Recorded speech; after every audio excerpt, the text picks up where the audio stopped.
Buenos días con todos.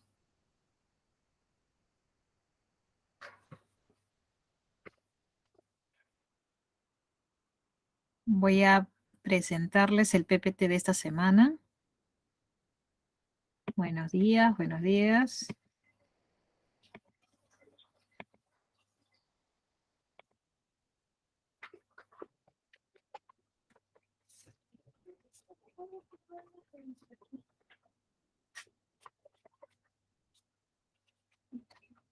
No quiero nada.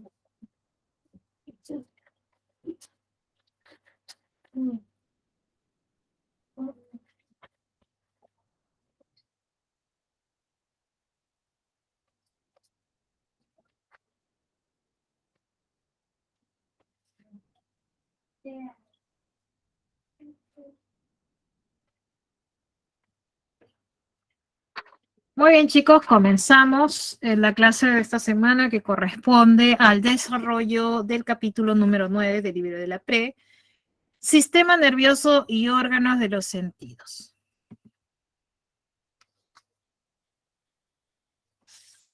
Si estudiamos el sistema nervioso a lo largo de la escala zoológica, vamos a observar o apreciar un aumento en la complejidad, no solo en la estructura, sino también en la función. Es así que hay animales que van a carecer de sistema nervioso, como lo son, por ejemplo, las esponjas. Las esponjas carecen de sistema nervioso, pero la mayoría de ellos, ¿no? La mayoría de los animales van a presentar un sistema nervioso. Profesora, pero ¿por qué las esponjas van a carecer de un sistema nervioso? Que yo sepa, las esponjas, profesora, son organismos pluricelulares. ¿Por qué estos individuos van a carecer de este tipo de sistema o en general de un sistema? Recordarás lo que hemos desarrollado, ¿no? En la semana número 1, hablamos de los niveles de organización de la materia viva, ¿no? Y recordarás que existían diferentes tipos de niveles: subcelular, celular, tisular, organológico, sistémico, individuo y así sucesivamente. Para que haya una organización sistémica, debe haber previo una organización organológica y previo a órgano un nivel tisular. Recordarás por definición de tejido que un tejido no solamente es un conjunto de células, sino que todas ellas están asociadas, integradas, comunicadas. Y en el caso de las esponjas, por más pluricelulares que sean, sus células todavía no tienen tal organización tisular, no se organizan, no se comunican o de alguna manera no están asociadas. Por eso que no podemos hablar de este nivel de complejidad, de este nivel de organización a nivel de sistema. ¿Ya? Eso es en el caso de las esponjas. Pero para la mayoría de los animales, como te indicaba hace un rato, ya van a presentar sistema nervioso. Si bien no todos presentarán un sistema nervioso complejo, en algunos casos va a ser un sistema nervioso primitivo. Es así que vamos a encontrar tipos de sistema nervioso. Entre los tipos de sistema nervioso que podemos encontrar, vamos a mencionar los siguientes. El tipo reticular, ganglionar, y finalmente tenemos el sistema nervioso del tipo encefálico. Este último es un modelo de sistema nervioso complejo, caracterizado ya en animales más evolucionados, más complejos, como son los vertebrados. Muy bien. Entonces, el día de hoy vamos a comenzar por presentarte estos modelos de sistema nervioso, estos tipos de sistema nervioso. Comenzaremos con este primero. Vamos a hablar del tipo reticular o difuso. ¿Ya? Vamos a comenzar con este. Luego continuamos con el tipo ganglionar y finalmente culminaríamos la primera parte de la explicación de la clase por mencionarte acerca del sistema nervioso encefálico. Muy bien. Listo, comenzamos con el sistema nervioso reticular. Este modelo o tipo de sistema se presenta en animales simples. Animales simples como son los nidarios. Profesora, ¿quiénes eran los nidarios? Acuérdate, entre los nidarios, a ver chicos, si se acuerdan algunos, tenemos a las hidras, tenemos a las medusas, anémonas, entre otros. ¿Cierto? Muy bien. Entonces, en este tipo de sistema, una red nerviosa se va a ubicar, como ves, en el cuerpo del animal y a través del cual va a fluir la información que genera o que se genera cuando se aplica un estímulo en cualquier punto del cuerpo. Imaginémonos que a este nivel se aplica un estímulo y este va a ser conducido o fluido a través de todo el cuerpo como una red. Ese es en el caso, como te digo, cuando los animales tienen este tipo de sistema nervioso. En el caso, por ejemplo, de los nidarios como la medusa, esta medusa podemos reconocer, ¿no? Por aquí, un sistema nervioso también rudimentario formado ya, vamos a ver pequeños ganglios y fibras que le van a servir como órgano de sensibilidad. Vamos a ver que estos individuos van a poseer también órganos de los sentidos conocidos como las manchas oculares. Pero bueno, de manera general decimos que los nidarios ya van a poseer un esbozo de sistema nervioso. Las unidades celulares van a ser llamadas protoneuronas, que la tenemos por acá. Las protoneuronas, acá están, son las unidades celulares. Estas son las que van a formar una red nerviosa por todo el cuerpo del animal y está situada a nivel de la epidermis o muchas veces debajo de ella. Pero, como te digo, carece todavía de ganglios centrales. Hay células que van a ser de receptoras y otras células que van a ser van a tener una contracción lenta para modificar la forma del cuerpo del animal. O sea, son células epiteliomusculares. ¿Ya? Entonces, este es respecto al sistema nervioso reticular. Como te digo, es un sistema o modelo bastante rudimentario, característico de animales simples. Muy bien, chicos, hacemos captura de pantalla. Nos vamos a la siguiente.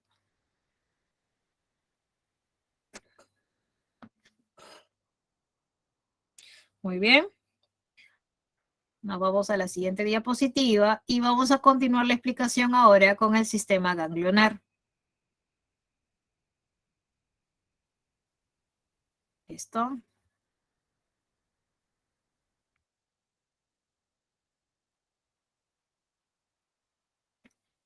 ¿Ya está?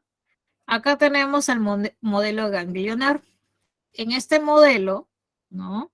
Se va a presentar ya en animales de cuerpo alargado y segmentado, como lo son las lombrices, como lo son los artrópodos. Ahora, los cuerpos neuronales ya van a comenzar a agruparse, ¿no? Se van a comenzar a agrupar, se van a comenzar a centralizar, formando ganglios que se van a ubicar por pares en los segmentos.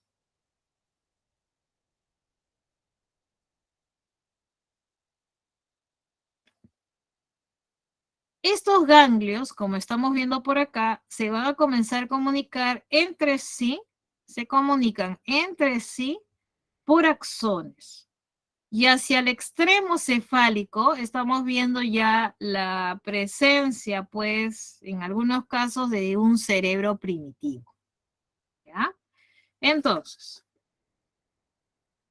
En la planaria, que es un ejemplo de gusano plano, de platelminto, vamos a decir que aparece por primera vez el sistema nervioso de simetría bilateral.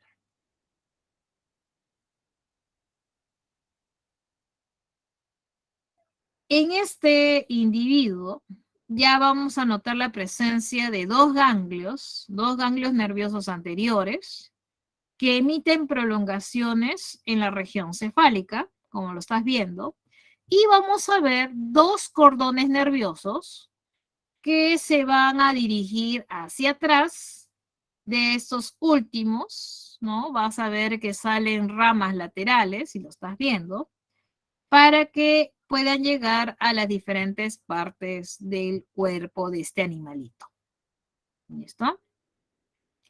En el caso de invertebrados como son los anélidos, ya vamos a ver cierto nivel de complejidad, un sistema nervioso más centralizado ya de posición ventral, como es en el caso de los anélidos, que ya presentan un par de ganglios cerebroideos, como es el supraesofágico y el infraesofágico. Vamos a ver una doble cadena nerviosa de ganglios y una serie de neuronas tanto sensitivas como motoras bien diferenciadas, ¿no? A diferencia de los anélidos, en los artrópodos, estos dos cordones, como estás viendo por acá, ya se están acercando más, casi fusionándose, ¿cierto? ¿No? Pero todavía no logran fusionarse del todo, todavía es visible la presencia de estos dos cordones que se disponen en paralelo. Pero esa es la diferencia con respecto a los anélidos. ¿Ya? Muy bien, hacemos captura de pantalla y pasamos a la siguiente.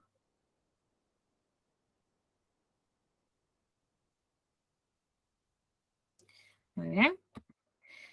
En la siguiente diapositiva te muestro más ejemplos, ¿no? De individuos que presentan sistema nervioso ganglionar. En el caso de los moluscos, estos moluscos ya van a presentar 3 pares de ganglios, ¿no? Van a presentar 3 pares de ganglios bien diferenciados. Y en los cefalópodos, que es un grupo de moluscos un poco más evolucionado respecto a los otros moluscos, bien recordarás que dentro de los cefalópodos tenemos al pulpo, al calamar, ¿no? Entre otros, y ellos siempre van a tener características un poco más complejas, evolucionadas respecto a los otros moluscos. Entonces, en estos cefalópodos ya podemos observar que los ganglios se han agrupado para formar ya centros nerviosos de mayor complejidad. Y finalmente, en los equinodermos, como lo es la estrella de mar, como lo es el erizo de mar, van a presentar un sistema nervioso radial. Claro está que sigue la simetría del cuerpo de este animal, que es una simetría radial. Muy bien. Hacemos captura de pantalla, chicos. Muy bien. Perfecto.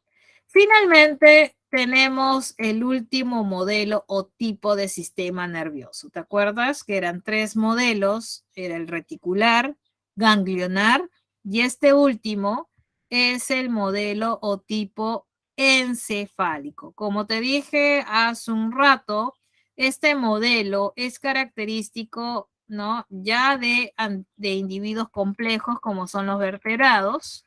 Este modelo o tipo de sistema nervioso es el más complejo, ¿no? Propio de estos vertebrados y está representado por un encéfalo y una médula espinal, ¿no? Cuando nos referimos a un encéfalo, sabemos que el encéfalo está comprendido por el cerebro, el cerebelo, la médula oblonga. Todo este encéfalo está encerrado en una estructura ósea llamada cráneo. Por otro lado, esta estructura alargada, denominada médula espinal, se encuentra encerrada y protegida por la columna vertebral. Recuerda que al encéfalo y a la médula espinal ingresan y salen nervios. A nivel de encéfalo, los nervios se conocen como los nervios craneales. Y a nivel de la médula espinal, los nervios que ingresan y salen son los nervios raquídeos, ¿ya? De los que vamos a hablar todavía posteriormente. Pero hasta aquí recuerda que este tipo de sistema nervioso encefálico es característico de los vertebrados. Es el más complejo. Muy bien. Listo, chicos.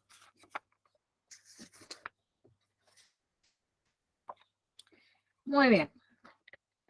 Entonces, el principal centro integrador o coordinador y sistema que relaciona los impulsos que entran y salen del cuerpo, sabemos que es el sistema nervioso.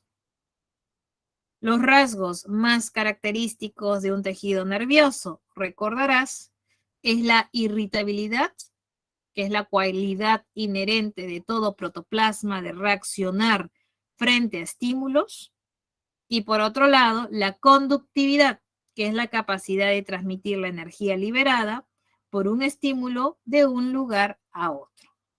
¿Listo? Entonces, resumo. ¿Cuáles son los rasgos más característicos del tejido nervioso?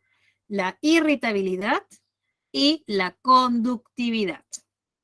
Entonces, todo organismo vivo sabemos que es excitable, irritable. Debido a ello, los organismos son sensibles a los cambios o estímulos de su ambiente externo e interno, ¿no? Cualquier ser vivo manifiesta adaptaciones al medio en que vive y responde a los estímulos que sobre él actúan. Pero recuerda, solamente aquellos que poseamos un sistema nervioso, nuestras respuestas serán mucho más rápidas, coordinadas y de mayor complejidad. ¿Ya? Es así que la excitación producida por los estímulos en los receptores es transmitida y llevada, ¿no?, por vías de conducción, que serían los nervios, hacia centros integradores. Estos centros integradores, que pueden ser los centros nerviosos, como es la médula o el encéfalo, estos dos son los centros integradores capaces de elaborar la respuesta.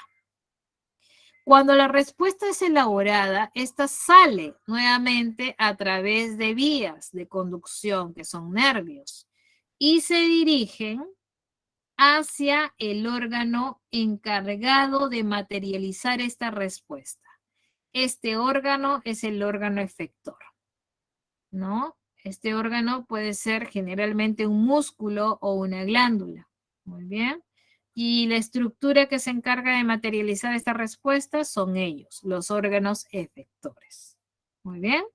Por lo tanto, chicos, la disposición, ¿no?, de este tipo de organización siguiendo el curso del impulso nervioso es, a continuación, receptor, vía aferente, centro integrador, vía eferente y finalmente efector. Este camino se llama el arco reflejo.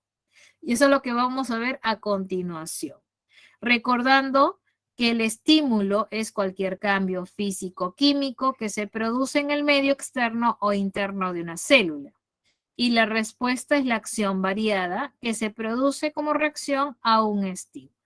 Muy bien.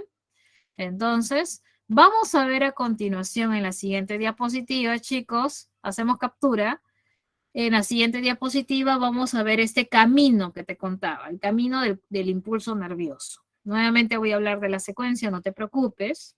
Y vamos a ver a continuación lo que es el arco reflejo. Y acá está. Este es el arco reflejo. Como te decía, el arco reflejo es el camino que sigue el impulso nervioso. Y te lo voy a detallar nuevamente por acá. ¿Cuál es la secuencia del arco reflejo? El arco reflejo sigue de esta manera. El estímulo llega a nivel del receptor. Luego, ese estímulo es conducido vía aferente, o muchas veces decimos que es una vía sensitiva, y llega a un centro integrador que viene a ser o bien el encéfalo o la médula espinal. Finalmente, la respuesta es elaborada en este centro integrador y la respuesta sale, es conducida a través de una vía eferente o motora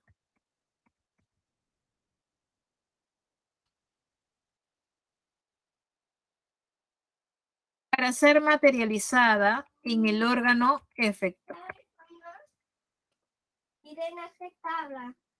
Entonces, recuerda que a nivel de receptor llega el estímulo y el órgano efector viene a ser o el músculo o una glándula. ¿Ya? No te olvides de eso. Listo, entonces esta secuencia corresponde al camino que sigue el impulso nervioso y este camino corresponde al arco reflejo. ¿Ya? Entonces vámonos con esta imagen, a ver si nos ayuda. Como te decía, el estímulo llega y es captado por el receptor. Acá está. El receptor manda esta señal a través de una vía aferente o sensitiva, que está constituido por nervios, ¿no? Y su finalidad es llegar al centro integrador, que puede ser el encéfalo o la médula espinal. En el ejemplo, te propone a la médula espinal, ¿ya? Entonces, la médula espinal es la encargada de materializar, de elaborar la respuesta, y esta respuesta sale a través de una vía eferente o motora, para que sea finalmente materializada la respuesta por el órgano efector, que puede ser un músculo o una glándula. ¿Ya? Entonces, tenemos otro caso cuando existe una neurona de asociación, una interneurona, ¿no? Y estamos viendo por acá, pues, que hay una sinapsis entre neurona y neurona, se establece una sinapsis del que vamos a hablar en breve, en la siguiente diapositiva, cómo definimos una sinapsis. ¿Ya? Entonces, conclusión, chicos, ya sabemos cómo es que nuestro cuerpo puede reaccionar tanto a esos estímulos que puede ser un golpe o la sensación de calor, que automáticamente hace que una vez que uno siente estos estímulos, rápidamente el cuerpo reacciona, ¿no? Y esta respuesta, nuevamente te digo, es materializada por el órgano efector, que generalmente es el músculo. Muy bien. Por favor, chicos, capture pantalla para pasar a la siguiente diapositiva.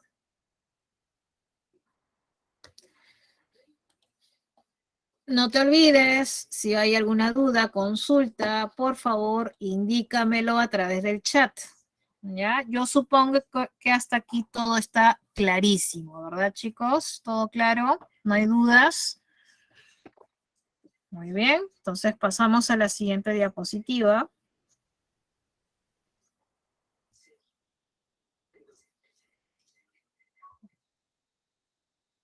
Muy bien. Entonces, a continuación vamos a hablar de unos puntos claves. Son puntos claves de este tema. Para hablar del sistema nervioso, tenemos que tener claro cómo se da la conducción del impulso nervioso y sobre todo, qué es la sinapsis nerviosa. ¿Cómo definimos a la sinapsis?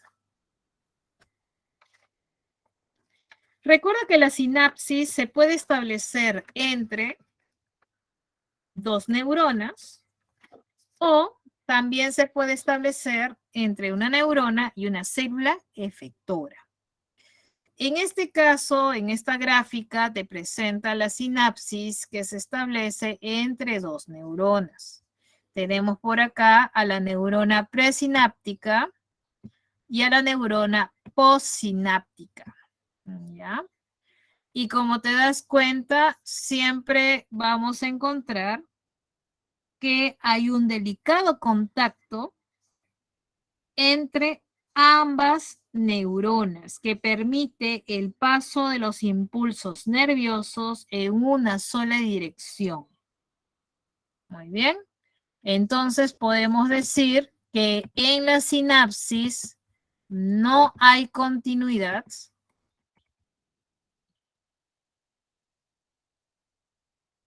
sino lo que hay es contigüidad. No te olvides de eso. En una sinapsis no hay continuidad, sino contigüidad. Recuerda que exactamente qué parte de la neurona presináptica, acá está, en el otro ejemplo, en la otra gráfica, tienes mucho más grande, está mucho más claro esta representación de sinapsis, donde estamos viendo que qué parte de la neurona presináptica es la que está en contacto con la neurona posináptica. Esto viene a ser el pie terminal del axón de la neurona presináptica. Y esto que ves por acá abajo corresponde a ser o bien el soma o dendrita de la neurona postsináptica. Por si te has preguntado exactamente qué parte de la neurona es que está en contacto con la otra neurona. ¿Ya? Entonces, sucede que cuando el impulso llega a la sinapsis, las vesículas de la neurona presináptica, estas vesículas, como ves, se unen a la membrana y liberan en este espacio sináptico que estamos viendo por acá, en este espacio sináptico o intersináptico, o muchas veces nos referimos a él como la hendidura sináptica, que tiene una medida de aproximadamente 200 angstroms. Vamos a poner por acá.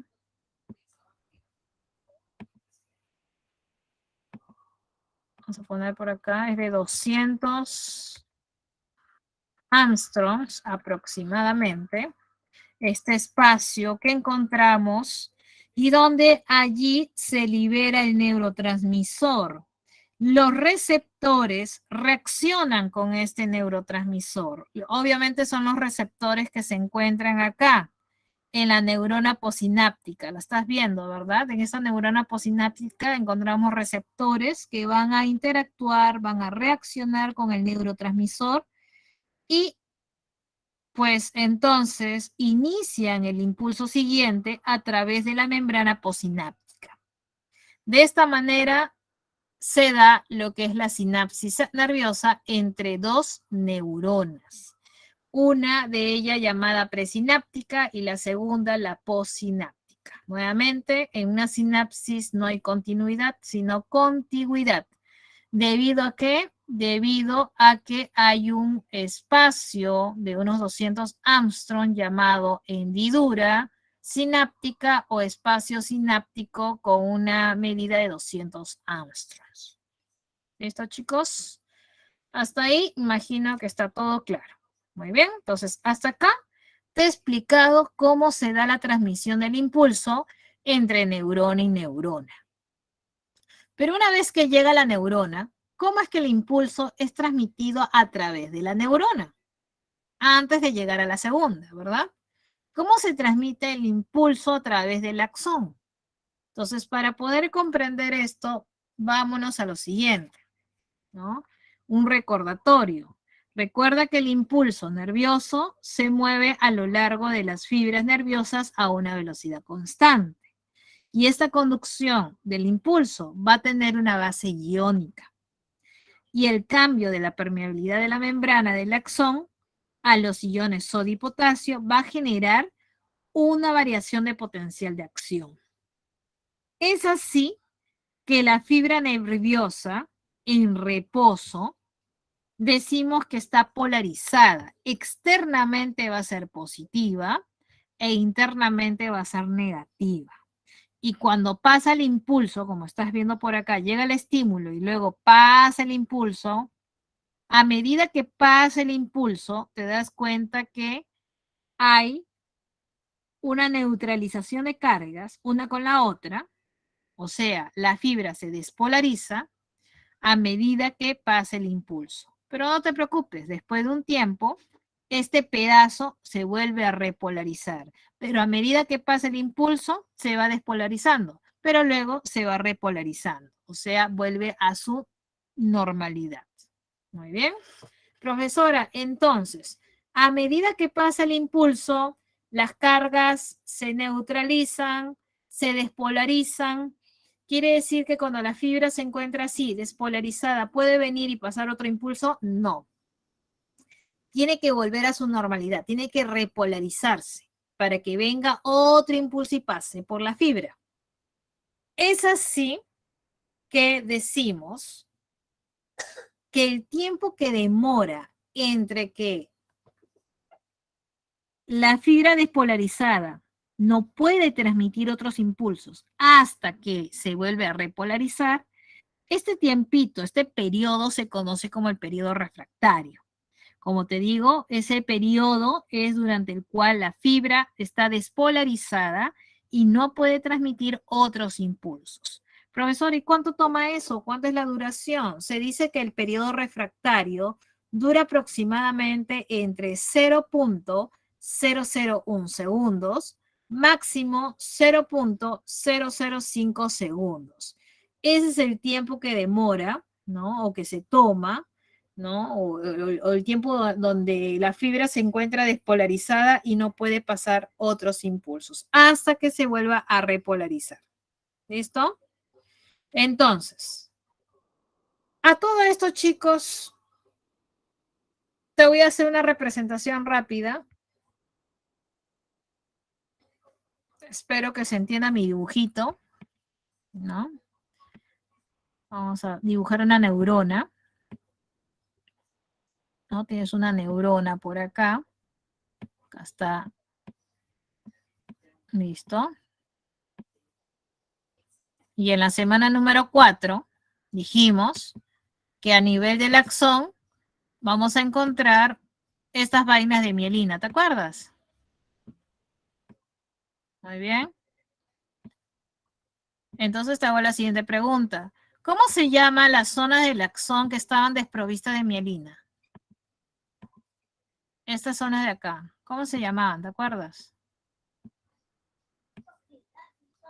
Podemos participar a través del chat, chicos, ¿ah? ¿Cómo se llamaban estas zonas que están desprovistas de mielina? Estas interrupciones. Exactamente. Perfecto. Son los nodos de Rambier. Muy bien. Estos son los nodos de Rambier. Bien. Y sucede que lo que te acabo de explicar aquí ocurre ¿dónde? En los nodos de Rambier. ¿Qué, profesora? ¿Qué significa eso? Significa que la conducción del impulso nervioso se da solamente en los nodos. Por lo tanto, la conducción sería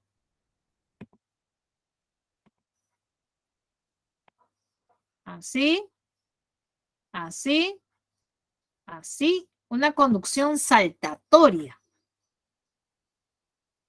Y sucede que, pues, en las fibras nerviosas mielínicas, o sea, aquellas que poseen envoltura de mielina, los cambios de permeabilidad de la membrana, que son responsables de la conducción, parece tener lugar en los nodos de Rambier solamente.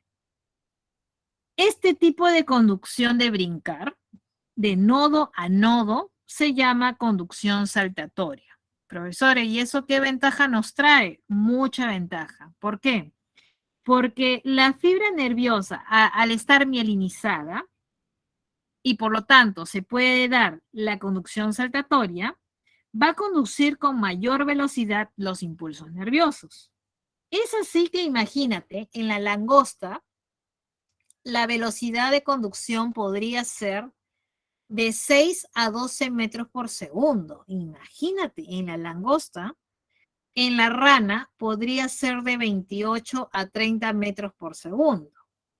Y en los mamíferos podría ser de 120 metros por segundo. Imagínate esta impresionante velocidad de conducción, ¿cierto? Esto es gracias a que la conducción es saltatoria, ¿ya? Y esto es a su vez gracias a que está presente las vainas de mielina, ¿ok? Entonces, esto que te acabo de explicar de la conducción saltatoria es porque las neuronas, en sus axones, encontramos vainas de mielina. Quiere decir que son fibras nerviosas mielinizadas. Muy bien, chicos, hasta acá me imagino que está clarísimo, ¿cierto? ¿Alguna duda? Vamos haciendo captura de pantalla entonces, para irnos a la siguiente diapositiva. Profesora, Sí, todo consulta por favor a través del chat para no perder la hilación. Si tienes una consulta, ve escribiéndola en el chat mientras que yo voy desarrollando la clase y voy leyendo en paralelo tu consulta. No te preocupes. ¿Listo? Entonces, a ver chicos, pasamos a la siguiente diapositiva mientras tu compañero me va haciendo la consulta vía chat. Entonces, ya teniendo claro, chicos, ya teniendo claro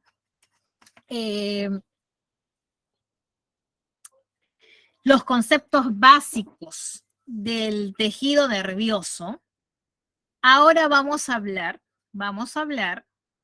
de los tipos o la clasificación del sistema nervioso, ¿no? Entonces, voy nuevamente en la diapositiva anterior, ¿no? Y justamente tu compañero me preguntaba, ¿no? Acerca de la sinapsis, ¿no? ¿Qué parte en la sinapsis es la que se señala como neurona presináptica? A ver, vuelvo a repasar esta parte, a ver si logro responder tu duda. Como te decía, una sinapsis, ¿qué es una sinapsis? Es el delicado contacto, ¿no? Entre, puede ser dos neuronas o entre una neurona y una célula efectora. Esta primera neurona se llama presináptica y la segunda se llama la postsináptica, ¿no? Entonces, esta neurona presináptica, ¿qué parte de la neurona? Esto de acá vendría a ser el pie terminal, que está por acá. No sé si logras ver, por ejemplo, el pie terminal es este. Si quieres ver una neurona, esto que ves aquí es el pie terminal. No sé si lo logras ver. Este es el pie terminal, listo. Ese es el pie terminal. Y es esto, que está agrandado. Es esto, pero agrandado. Y esto de acá, en la segunda neurona que está acá, esta es la segunda neurona, o bien puede ser el soma, que es el cuerpo de la neurona, o bien puede ser la dendrita. O sea, ya depende de la segunda neurona, ¿no? Puede ser, esto puede ser la membrana de la dendrita o del soma, ¿ya? Como lo estás viendo, el pie terminal, tú bien sabes que puede llegar a nivel de dendrita o a nivel de soma. Este ligero contacto viene a ser la sinapsis. Ajá, muy bien, chicos. Perfecto. Entonces,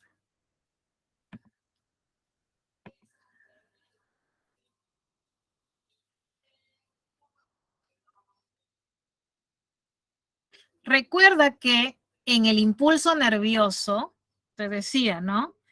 Que la conducción del impulso tiene una base iónica, ¿no? Y esto es gracias a la participación de iones como es el sodio y el potasio. Esta variación de potencial que es generada por el ingreso de sodio y salida de potasio hace que sea responsable de la conducción. En cambio, en la sinapsis, lo que vamos a ver es la liberación de neurotransmisores, ¿ya? Neurotransmisores, y estamos viendo acá la participación también de repente de iones calcio, pero recuerda que lo que permite justamente la liberación de estos neurotransmisores, ¿no? Es lo que permite pues la conducción, se puede decir la transmisión de este impulso nervioso. Son los neurotransmisores, ¿no? Y la participación de calcio. Pero recuerda que aquí, si ves sodio por acá, es porque aquí a nivel de membrana, ¿no?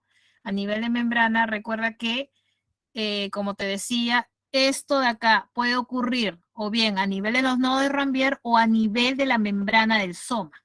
También podría darse, ¿ya? Entonces, en general, recuerda que los iones sodio y los iones potasio van a generar variación en el potencial de acción y esta permeabilidad, estos cambios en la permeabilidad son los responsables de la conducción, ¿ya? Muy bien. ¿Listo? Entonces, espero que, chicos, esté todo claro. Entonces, habiendo ya repasado o hablado pues de los modelos, mira, nuevamente repaso las diapositivas, hemos hablado de los modelos del sistema nervioso o tipos, sabemos que hay reticular, ganglionar y finalmente el encefálico, siendo este el más complejo, ¿no? Y típico de los vertebrados. Hemos hablado del arco reflejo, que viene a ser el camino que sigue el impulso nervioso. Y finalmente hemos hablado de estos conceptos claves, que es importante saber cómo se da la conducción del impulso nervioso, ¿no? Y recuerda que esta conducción, como te decía, tiene una base iónica, ¿no? Y el cambio de la permeabilidad de la membrana a los iones sodio y potasio es que lo que genera esta variación de potencial, que es la responsable de la conducción del impulso nervioso. Y como te decía, en el axón se da a nivel de los nodos de Rambier. Y también, como te das cuenta por acá, se da también a nivel del soma, ¿no? El cambio, por eso que estás viendo por acá, ¿no? Estos cambios de la permeabilidad de la membrana del soma, pero también a nivel de los nodos de Rambier, ¿ya? Entonces, ¿por qué era importante la presencia de estas vainas de mielina y por ello que la conducción sea a nivel de los nodos de Rambier? Para que la conducción sea saltatoria, sea rápida. En los mamíferos puede llegar a 120 metros por segundo. Imagínate, es una velocidad impresionante, ¿no lo crees? Ahora ya sabes por qué. Apenas tú sientes un estímulo, por ejemplo, no sé, tu mano se acerca bastante a la plancha y sientes el calor y tú rápidamente sacas las manos, ya sabes por qué. Esta impresionante velocidad de respuesta es debido a esto, pues, ¿no? A que nuestras fibras nerviosas se encuentran mielinizadas. Por lo tanto, nuestra respuesta es súper rápida.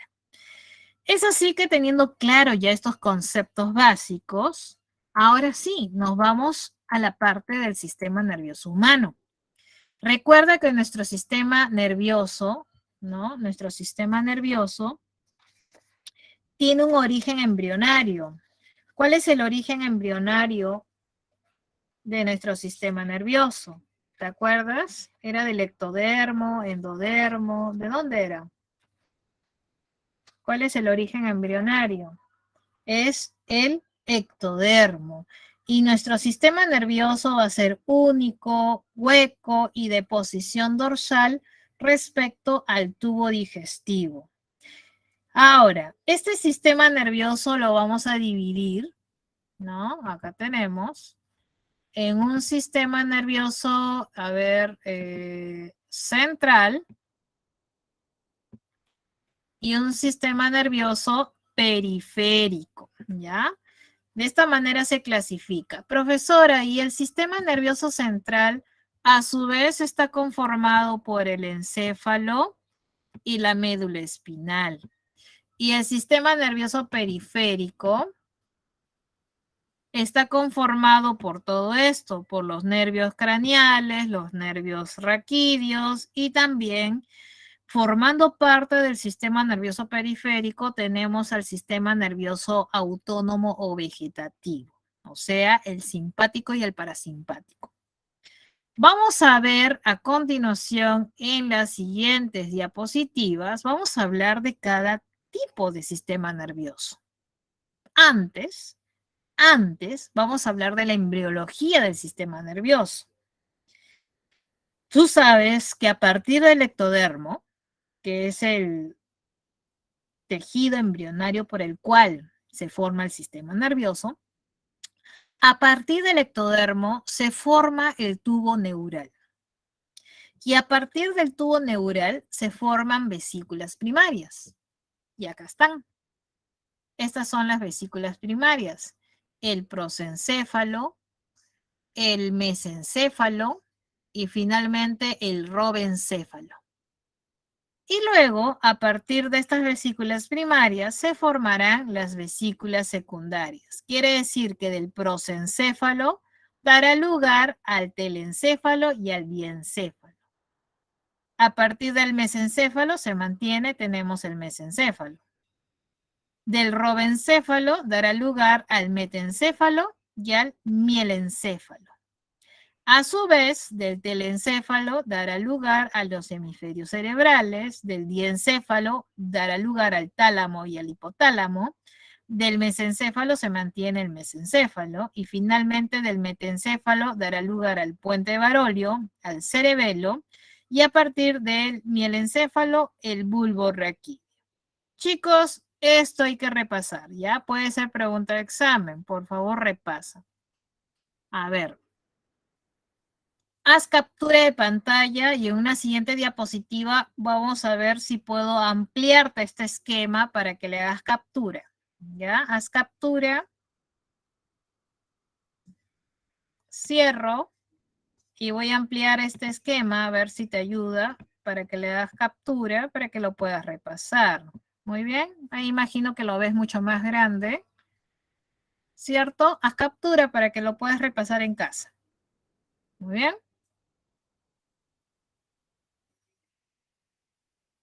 Perfecto. Regreso al estado, al tamaño. Ahí está. Y voy a la siguiente diapositiva, chicos. Como te decía, ¿en qué va a consistir la clase ahora en adelante? Vamos a hablar del sistema nervioso central y del sistema nervioso periférico. Voy a comenzar con esta primera parte, sistema nervioso central. Y acá está. Vamos a hablar de este sistema nervioso. Nuevamente, el sistema nervioso central está conformado por encéfalo y médula espinal.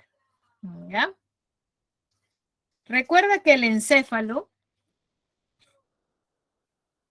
es la porción superior dilatada de la médula espinal. En el hombre, esta dilatación es tan considerable que se pierde la semejanza con la médula espinal, pero en los animales inferiores esta relación es evidente. Embriológicamente, el cerebro se desarrolla a partir de 3 dilataciones primarias, como ya te lo expliqué anteriormente, ¿no? Estas, a su vez, van a dar origen al cerebro anterior, medio y posterior. Ajá, eso es lo que te voy a colocar aquí, para que no te olvides. El cerebro anterior, vamos a encontrar, en el cerebro anterior, vamos a encontrar las siguientes regiones. Vamos a encontrar al tálamo, al hipotálamo y al cerebro propiamente dicho. ¿Listo? Luego tenemos el cerebro medio. Y finalmente tenemos al cerebro posterior. ¿Listo? En el cerebro posterior reconocemos las siguientes regiones. El bulbo,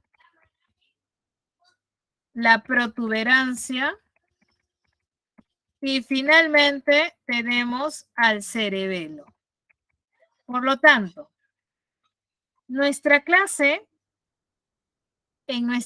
vamos a desarrollar lo siguiente.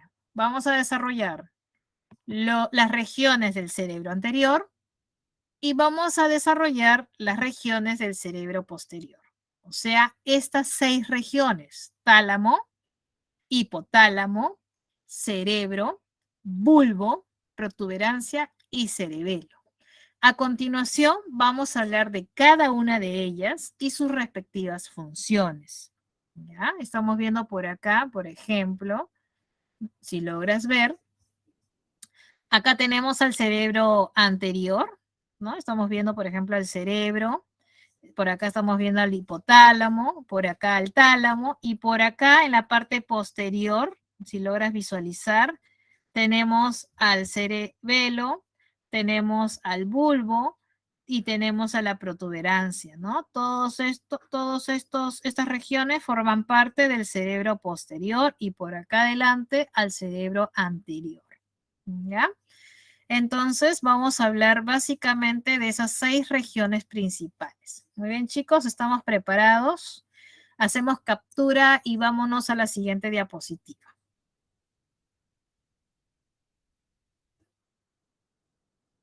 Muy bien. Muy bien, chicos, entonces comenzamos con las regiones del cerebro anterior y comenzamos con esta estructura, esta región llamada el cerebro, ¿no? El cerebro viene a ser el órgano más voluminoso, complejo e importante de nuestro sistema nervioso. Aproximadamente pesa unos 1.200 gramos y la cisura interhemisférica divide al cerebro en 2 hemisferios, el hemisferio izquierdo y el hemisferio derecho, ¿no? Ahora, pero se mantiene unido todavía estos 2 hemisferios a través del cuerpo calloso. Hay una comunicación todavía entre los 2 hemisferios. Externamente, cada hemisferio cerebral va a presentar cisuras y surcos, ¿no? Tenemos la cisura de Silvio por aquí, la cisura de Rolando por acá, y acá la perpendicular externa, o también conocida como la cisura parieto-occipital, ¿ya? Estas cisuras son las responsables de dividir al cerebro en 4 lóbulos importantes. El lóbulo frontal, el lóbulo parietal, el lóbulo occipital y finalmente el lóbulo temporal, ¿no? Acá vamos a ver a grandes rasgos las funciones relacionadas a cada lóbulo, pero me imagino en otro curso, en otra materia de la pre, lo están viendo a mayor profundidad esta parte, ¿ya? En el interior de cada hemisferio vamos a encontrar que existe una cavidad llamada el ventrículo lateral. Y recuerda, en cualquier región del encéfalo, sea cerebro, cerebelo, no sé, bulbo, entre otros, siempre la sustancia gris va a ser externa y la sustancia blanca va a ser interna. ¿Ok? No te olvides, en todas las regiones del encéfalo, la sustancia gris es externa y la sustancia blanca es interna. Muy bien. Entonces, recuerda que el lóbulo frontal está relacionado con el área motriz, con el movimiento de la escritura, con el centro del lenguaje. El lóbulo temporal es el área auditiva y encontramos el centro de comprensión de las palabras habladas. Es un área psicoauditiva. El lóbulo parietal, vamos a encontrar el centro de la comprensión de las palabras escritas. Es un área psicosensitiva, el área de la sensibilidad general. Y finalmente el lóbulo occipital, ¿no? Encontramos el área psicovisual, el área visual, ¿no? Entonces, estos son los 4 lóbulos determinados por estas cisuras. Muy bien, chicos, hacemos una pequeña pausa, entramos en receso, nos vemos en 15 minutos. Voy a dejar de compartir.